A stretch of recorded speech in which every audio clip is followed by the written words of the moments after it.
O termo homeostase foi criado em 1932 por Walter Cannon, a partir do grego homeo, similar ou igual, e stase, estático. É a propriedade de um sistema aberto de seres vivos, especialmente de regular ao seu ambiente interno, para manter uma condição estável, mediante múltiplos ajustes de equilíbrio dinâmico, controlado por mecanismos de regulação interrelacionados. Como exemplo, o corpo humano precisa estar a 36 graus para um bom funcionamento. Se você tem febre, a temperatura sobe. Então, para manter esta estabilidade, seu corpo transpira, visando baixa a temperatura corporal. O mesmo acontece em dietas. No início você perde peso rápido. Depois, mesmo seguindo a restrição alimentar e atividade física, parece que você não consegue mais perder peso, pois para manter a estabilidade do corpo, reduz o metabolismo do seu funcionamento para gastar menos energia e manter condições iniciais.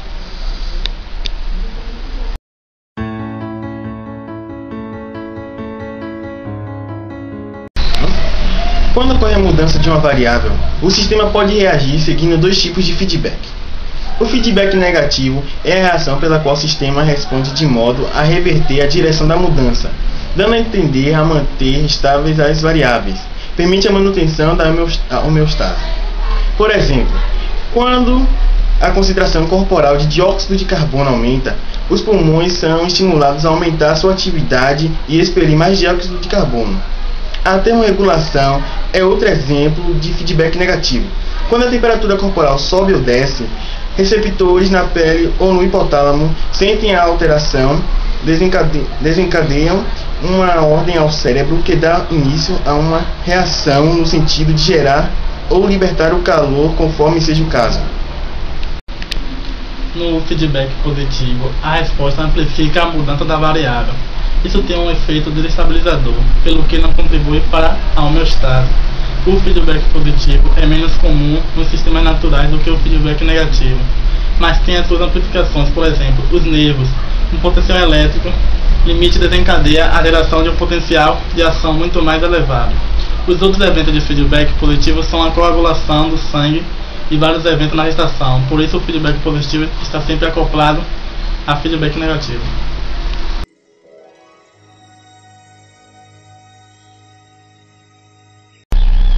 O uso mais frequente do termo refere-se à homeostase biológica. A sobrevivência de um organismo vivo requer um meio interno homeostático. Muitos ambientalistas acreditam que o princípio também se aplica ao meio externo. Um grande número de sistemas ecológico, biológico e sociais são homeostáticos. Mantém-se um equilíbrio contrariado a qualquer mudanças. E caso não seja bem sucedido em repor o equilíbrio, isso pode conduzir à interrupção do funcionamento do sistema. Sistema complexo, como por exemplo o corpo humano, precisa de homeostase para manter a estabilidade e sobreviver. Mais do que apenas sobreviver, esses sistemas devem ter a capacidade de se adaptar ao seu ambiente externo.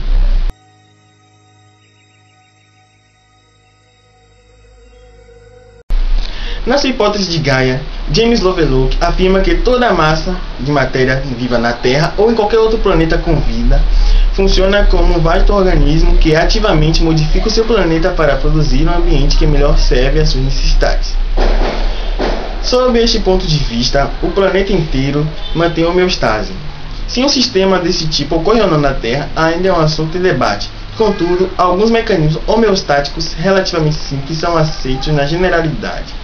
Por exemplo, quando os níveis atmosféricos de dióxido de carbono sobem, as plantas crescem mais e removem o dióxido de carbono da atmosfera. Outro exemplo é quando a luz solar é intensa e a temperatura atmosférica sobe, o fitoplâncton da superfície oceânica prolifera-se e conduz mais dimetileno de enxofre, que age como núcleo de condensação das nuvens, conduzindo à produção de mais nuvens e o aumento do albedo do planeta e a redução da temperatura atmosférica.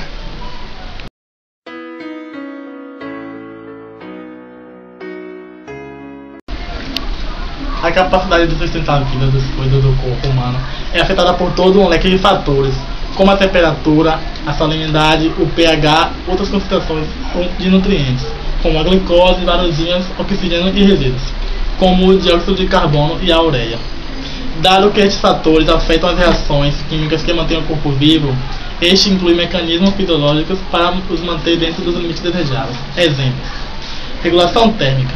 Os músculos esqueléticos tremem para produzir calor quando a temperatura corporal é muito baixa. Outra forma de gerar calor envolve o metabolismo de gordura. O suor arrefece o corpo por evaporação. Regulação química. O pâncreas produz insulina e glucagon para regular a oxidação de açúcar no sangue. Os pulmões absorvem oxigênio e expelem dióxido de carbono. Os rins excretam ureia e regulam as concentrações de água e de uma grande variedade de íons. Muitos destes órgãos são controlados por hormonas segregadas pela glândula pituitária, cuja ação é por sua vez regulada pelo hipotálamo, manutenção da glicemia.